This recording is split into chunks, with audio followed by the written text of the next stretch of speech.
Very good morning to all, very good afternoon, very good evening, and very good night.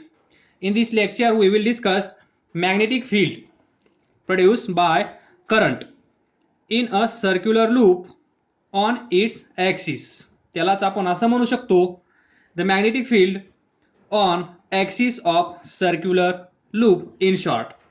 तर पहा आतापर्यंत आपण काय काय डिस्कस केलं. नंबर 1, ही एक वायर असेल, या वायर मधून करंट आय फ्लो होत असेल तर ॲट अ डिस्टन्स आर या पॉइंटला आपण म्हणूया A, that is at point A magnetic field is किती mu not upon 4 pi into 2I divided by R. म्हणजेच या वायरमधून फ्लो होणारा करंट आय, ज्या ठिकाणी आपल्याला मॅग्नेटिक फील्ड फाइंड करायचा आहे तो पॉइंट या वायर पासून किती दूर आहे, म्हणजे वायर आणि हा पॉइंट या दोघांमधली दूरी किती आहे, दॅट इज हियर आर. म्हणजेच आय डिवायडेड बाय आर यालाच आपण असं लिहू शकतो mu not upon 2 pi into I divided by R. तर पहा mu not is constant, 2 pi is constant, I upon R. म्हणजे या वायर मधून फ्लो होणारा current I divided by this distance. आणि हा फॉर्म्युला आपल्याला सांगेल या पॉइंटला मॅग्नेटिक फील्ड किती आहे. ड्यू टू दिस करंट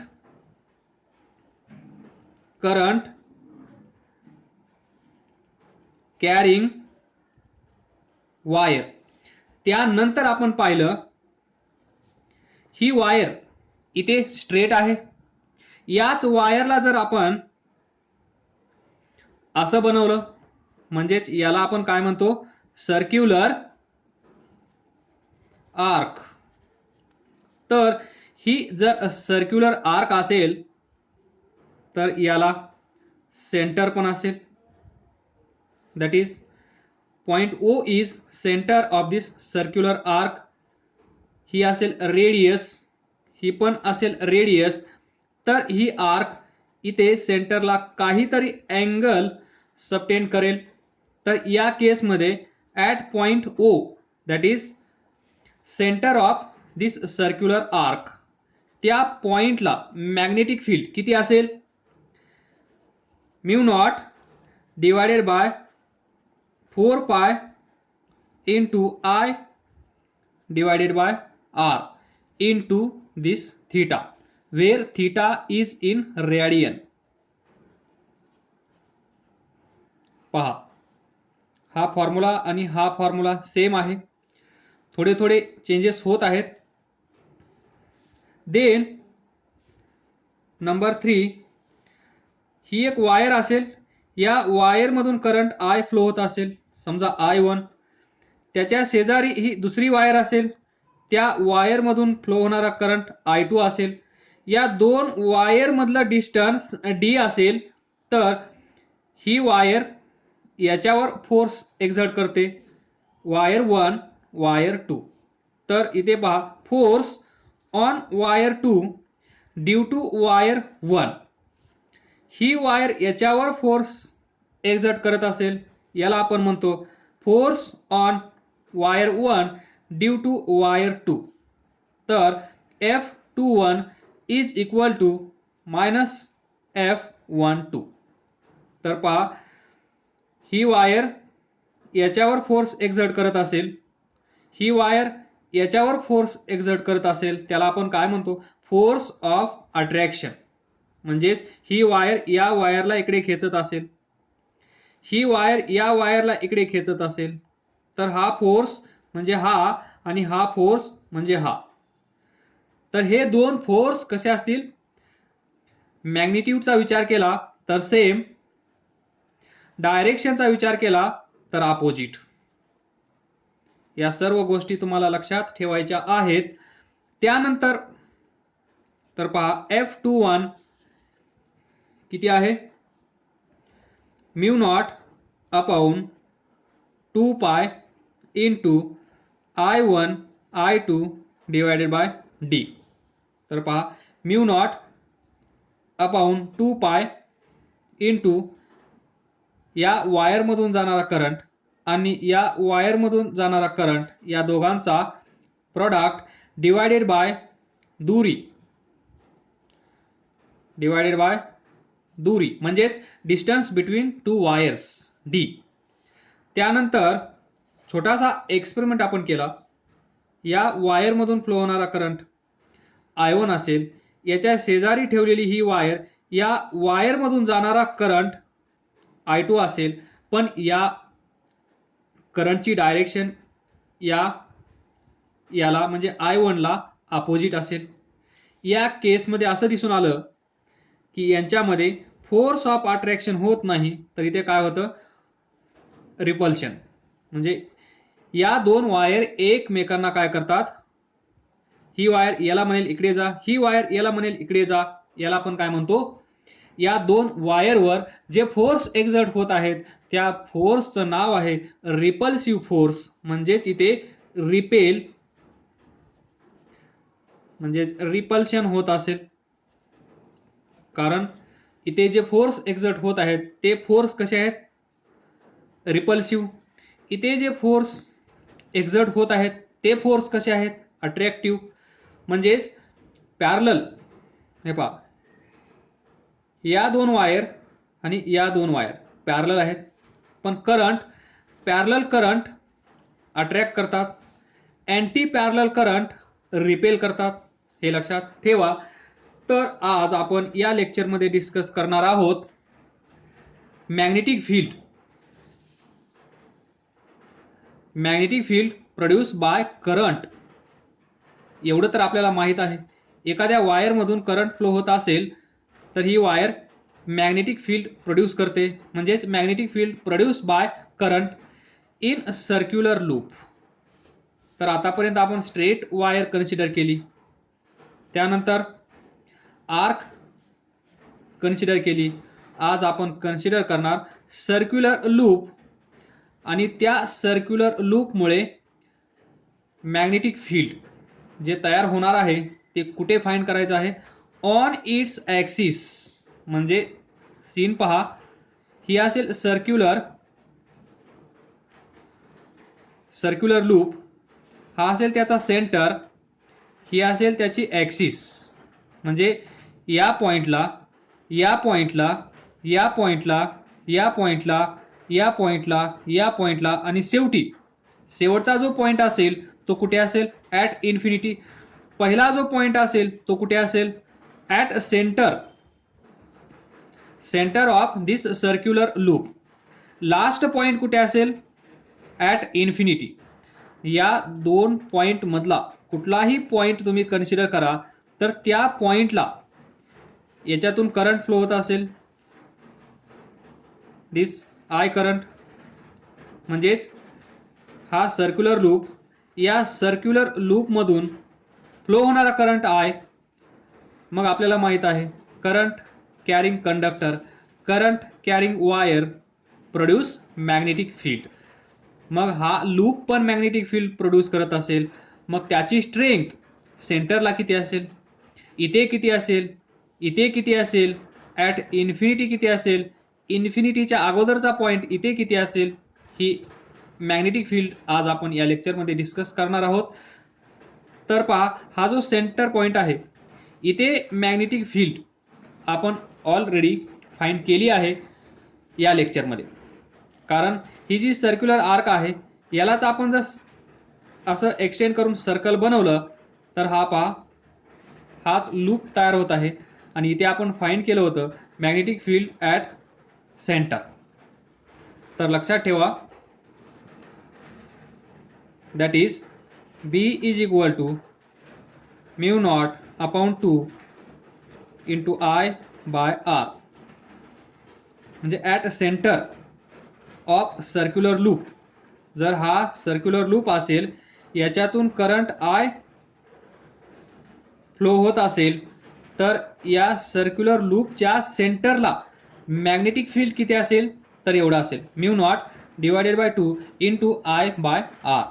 याच्यातून जाणारा करंट आय, या सर्क्युलर लूपची radius R, that is I by R. अशा प्रकारे आपण हे डेरिव्हेशन याच्यात पण आपण सिद्ध करून पाहणार.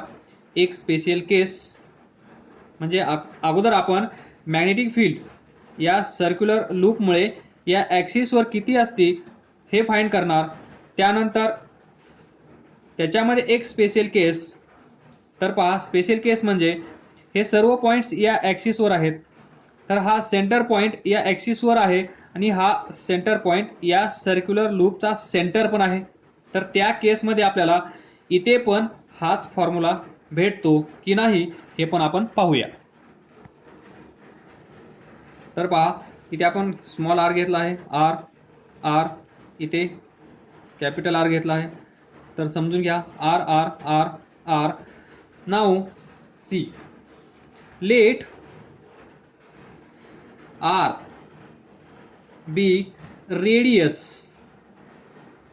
radius of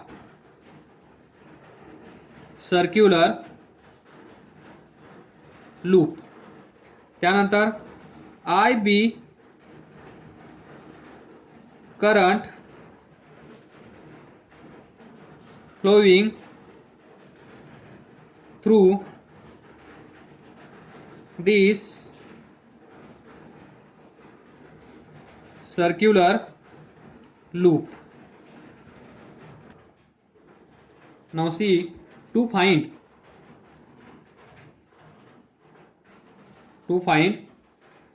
magnetic field,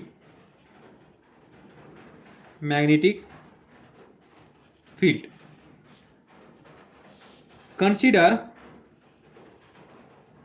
this circular loop. या सर्क्युलर लूप मधून करंट फ्लो होईल आय. हा असेल सेंटर, ही असेल रेडियस आर. तर पहा, प्रत्येक पॉइंटला पहा, इथे करंटची डायरेक्शन, इथे अशी असेल. त्यानंतर इथे अशी असेल. इथे पहा, करंटची डायरेक्शन अशी असेल. इथे असेल या पेजनुसार डाऊनवर्ड, इथे असेल अपवर्ड. तर पहा, याला जर आपण एक्स ॲक्सिस असं कन्सिडर केलं, या ॲक्सिसला आपण वाय ॲक्सिस कन्सिडर केलं, तर तुम्हाला माहित आहे एक्स ॲक्सिस, वाय ॲक्सिस या दोन ॲक्सिसला third axis that is Z axis कशी असते, परपेंडिक्युलर. हे अगोदर लक्षात ठेवा. तर इथे पहा एक्स वाय, आपण इथे वाय अशी ड्रॉ केली आहे जी तुम्हाला माहित आहे. तीच वाय ॲक्सिस मी थोडी इथे इन्क्लाइन केली आहे. तर या दोघांमध्ये अँगल किती असेल, 90 डिग्री. इथे पहा 90 डिग्री. झेड ॲक्सिस एक्सला आणि वायला परपेंडिक्युलर असेल. तर इथे पहा एक्स आणि वाय या प्लेनवर आहेत. तर या प्लेनला perpendicular that is Z axis. आलं लक्षात. एक्स ॲक्सिस, वाय ॲक्सिस या दोन्ही ॲक्सिसला झेड ॲक्सिस परपेंडिक्युलर असते, म्हणजे याला पण ती परपेंडिक्युलर असेल आणि या एक्स ॲक्सिसला पण ती परपेंडिक्युलर असेल. हे लॉजिक लक्षात ठेवा. नाऊ पहा, इथे हा जो सर्क्युलर लूप आहे हा कोणत्या प्लेनमध्ये आहे, एक्स आणि वाय प्लेनमध्ये हा लूप आपण ठेवला आहे.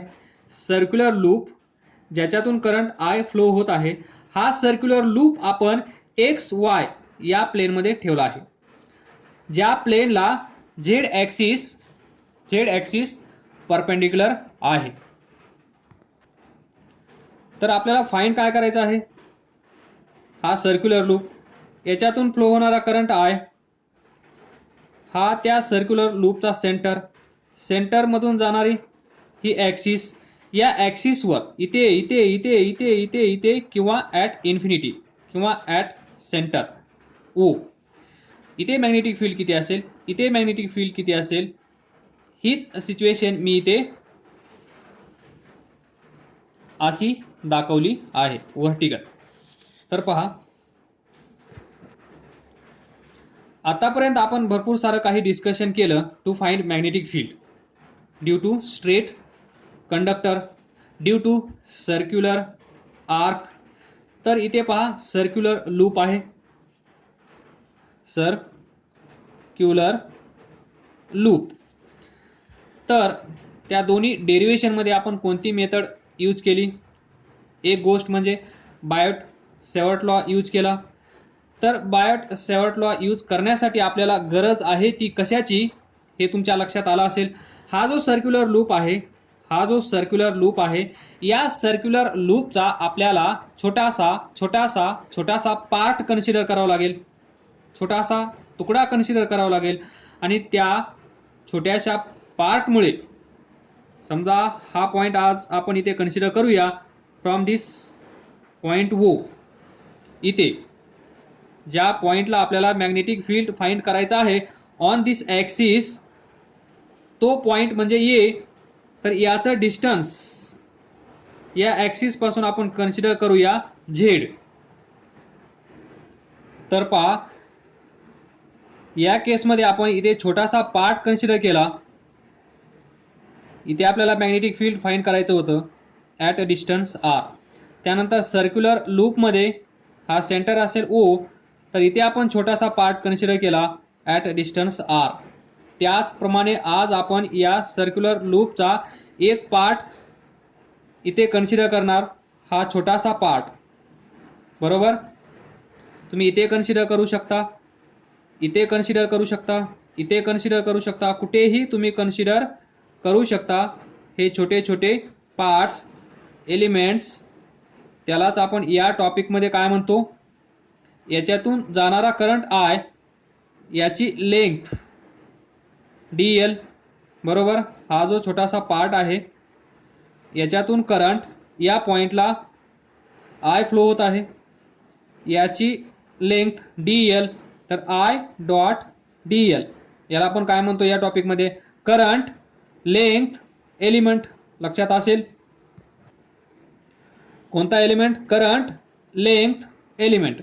हा आपण सेंटर पासून ॲट डिस्टन्स आर इथे कन्सिडर केला.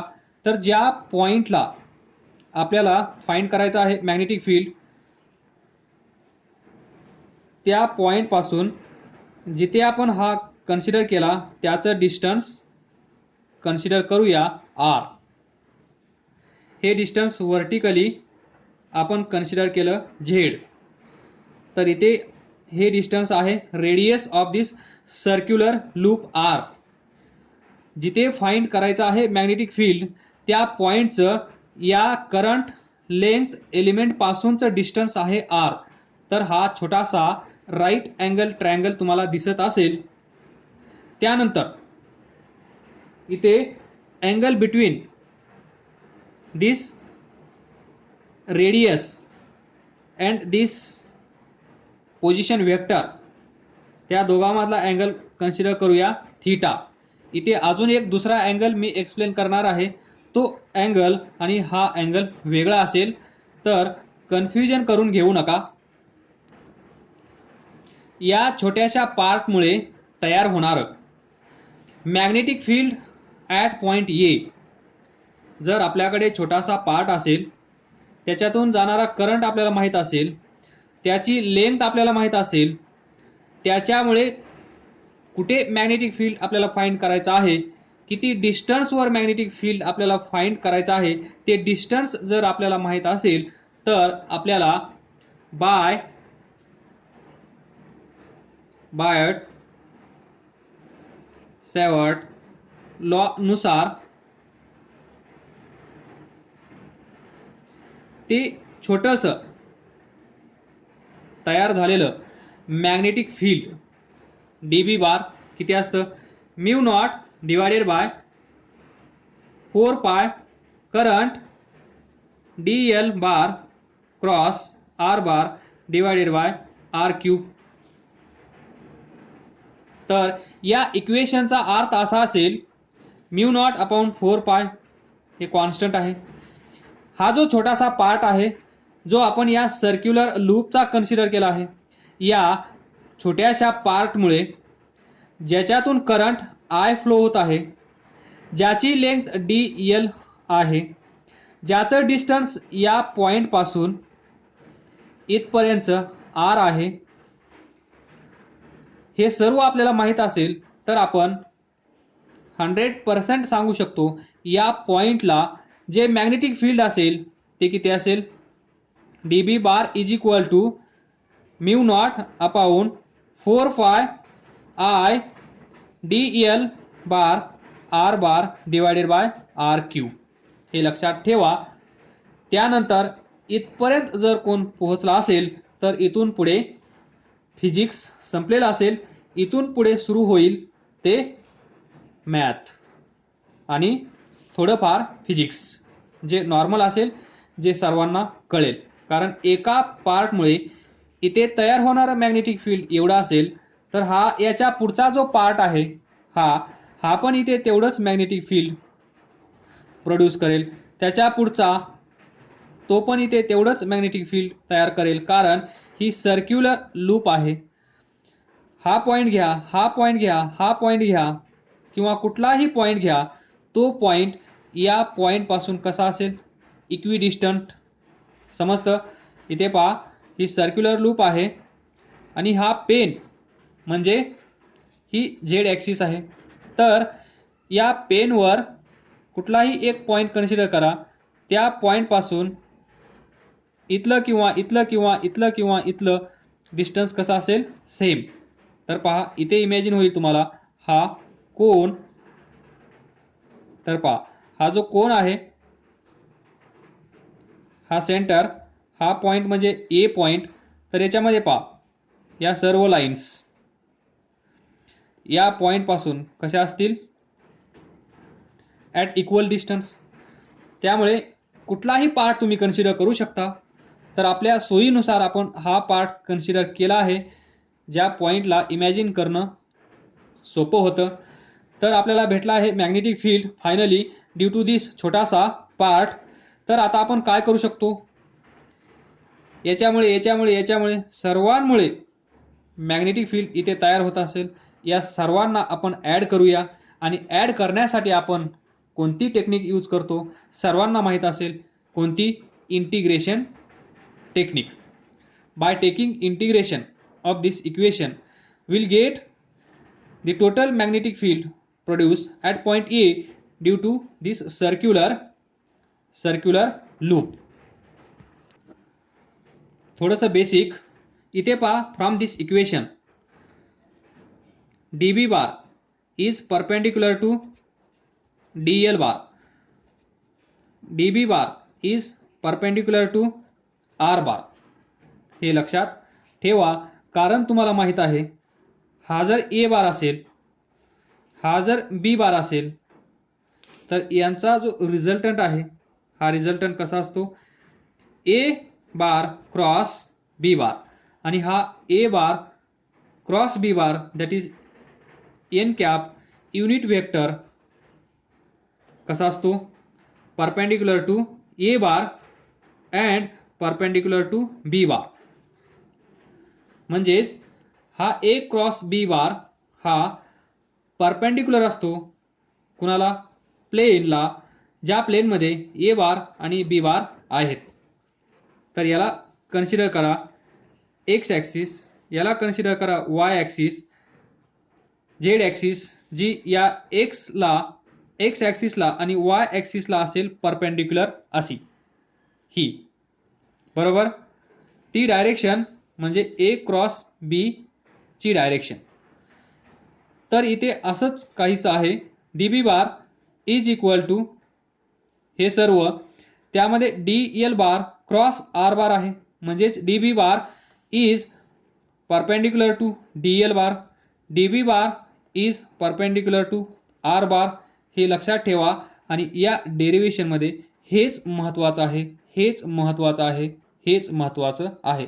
जर कुणाला हे समजत असेल, जर कुणाला हे माहीत असेल, तर या लॉजिकवरून तुम्हाला हे माहीत करून घेता येईल आणि इथे तुम्हाला ते लॉजिक यूज करून भरपूर काही इथे इमॅजिन करता येईल. कारण इथे पेपरवर हे सर्व दाखवणं कठीण आहे, पण तुम्हाला बाय क्रॉस प्रॉडक्ट रूल हे माहीत असल्यामुळे इथून तुम्हाला हे सर्व लवकर इमॅजिन होईल.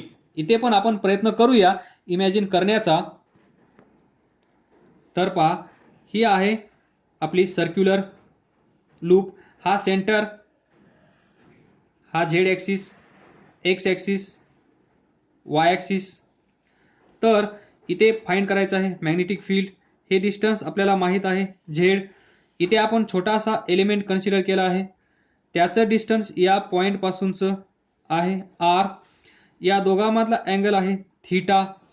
तर आणि by using Biot Savart law आपल्याला माहीत आहे इथे या छोट्याशा पार्टमुळे क्रिएट होणारं, प्रोड्यूस होणारं magnetic field dB bar is equal to mu not upon 4 pi I dl bar cross r bar divided by r cube. Equation number 1.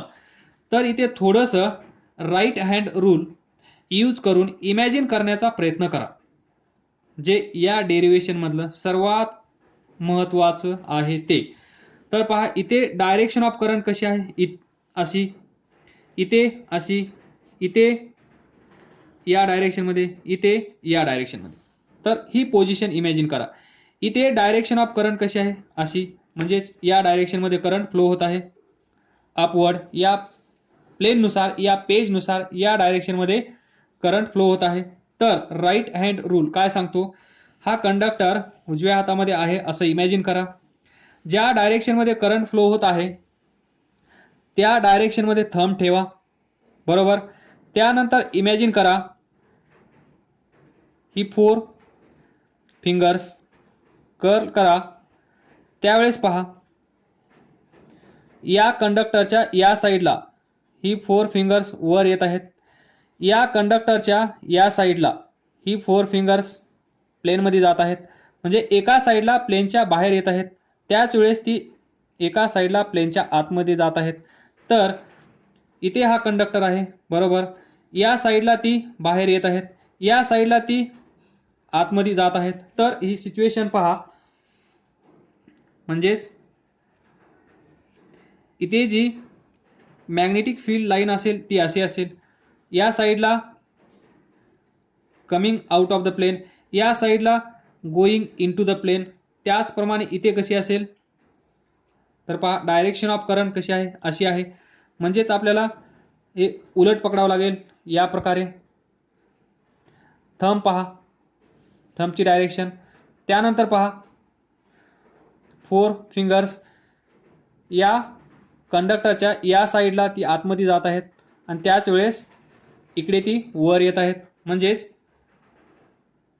इथे कमिंग आउट ऑफ प्लेन, या साईडला गोईंग इनटू द प्लेन, बरोबर. तर पहा, या दोन पोझिशनचा विचार केला तर इथे पहा कमिंग आउट ऑफ प्लेन म्हणजे ॲरो असा असेल, इथे गोईंग इनटू द प्लेन असा असेल. इथे जर आपण ही मॅग्नेटिक फील्ड लाईन ड्रॉ केली तर इथे कसं आहे, कमिंग आउट ऑफ म्हणजेच इथे गोईंग इनटू द प्लेन म्हणजे असं इथे. तर पहा, या साईडला मॅग्नेटिक फील्ड आतमध्ये कशी आहे, या डायरेक्शनमध्ये, या साईडला कशी आहे, अशी आहे. म्हणजेच फायनली मॅग्नेटिक फील्ड कशा असतील, या डायरेक्शनमध्ये, बरोबर. इकडून येतील, इकडे बाहेर निघतील, इकडून येतील, इकडे बाहेर निघतील, इकडून येतील, इकडे बाहेर निघतील. त्याचप्रमाणे जी सेंटरची असेल ती सरळ अशी जाईल स्ट्रेट लाईन, या साईडच्या अशा जातील.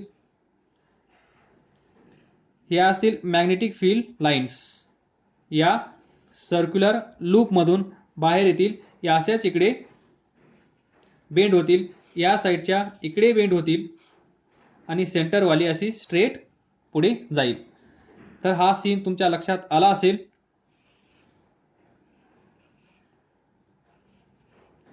आणि सेंटरची दिस इज दी, हे तुम्हाला इमॅजिन करायचं आहे. इथे डायरेक्शन अशी आतमध्ये अपवर्ड, आलं लक्षात. तर फायनली मॅग्नेटिक फील्ड लाईन्स, इकडे पहा, हा जो सर्क्युलर लूप आहे, मला सांगायचं हे आहे की या सर्क्युलर लूपच्या मध्ये जेवढ्या मॅग्नेटिक फील्ड लाईन्स आहेत त्या सर्वांची डायरेक्शन कशी आहे, सेम आहे. एकाच डायरेक्शन मध्ये त्या सर्व मॅग्नेटिक फील्ड लाईन्स जात आहेत. त्यामुळे काय होईल, इथे जे मॅग्नेटिक फील्ड असेल ते या सर्वांचं ॲडिशन असेल. म्हणजेच net resultant magnetic field find करत असताना आपण काय करणार, ॲडिशन करणार, कारण सर्वांची डायरेक्शन सेम आहे. जर काहींची डायरेक्शन अपोजिट असती तर आपण काय करतो, प्लस त्याच्यातून अपोजिट डायरेक्शनमध्ये जात असणाऱ्या मायनस. पण इथे या सर्क्युलर लूपच्या मध्ये सर्व मॅग्नेटिक फील्डची डायरेक्शन कशी आहे, सेम, एकाच डायरेक्शनमध्ये सर्व जात आहेत. त्यामुळे आपण काय करू शकतो, ॲडिशन. तर या असतील मॅग्नेटिक फील्ड लाईन्स आणि आपल्याला फाइंड करायचं आहे इथे. तर नाव C dB bar is perpendicular to dl bar, dB bar is perpendicular to r bar. हे थोडं इमॅजिन करण्याचा आपण प्रयत्न करूया. तर काय समजलं नसेल तर विचारा, अभ्यास करत राहा, पुढे जात राहा. All the best, thank you. इथून पुढे आपण पुढच्या लेक्चरमध्ये कंटिन्यू करूया.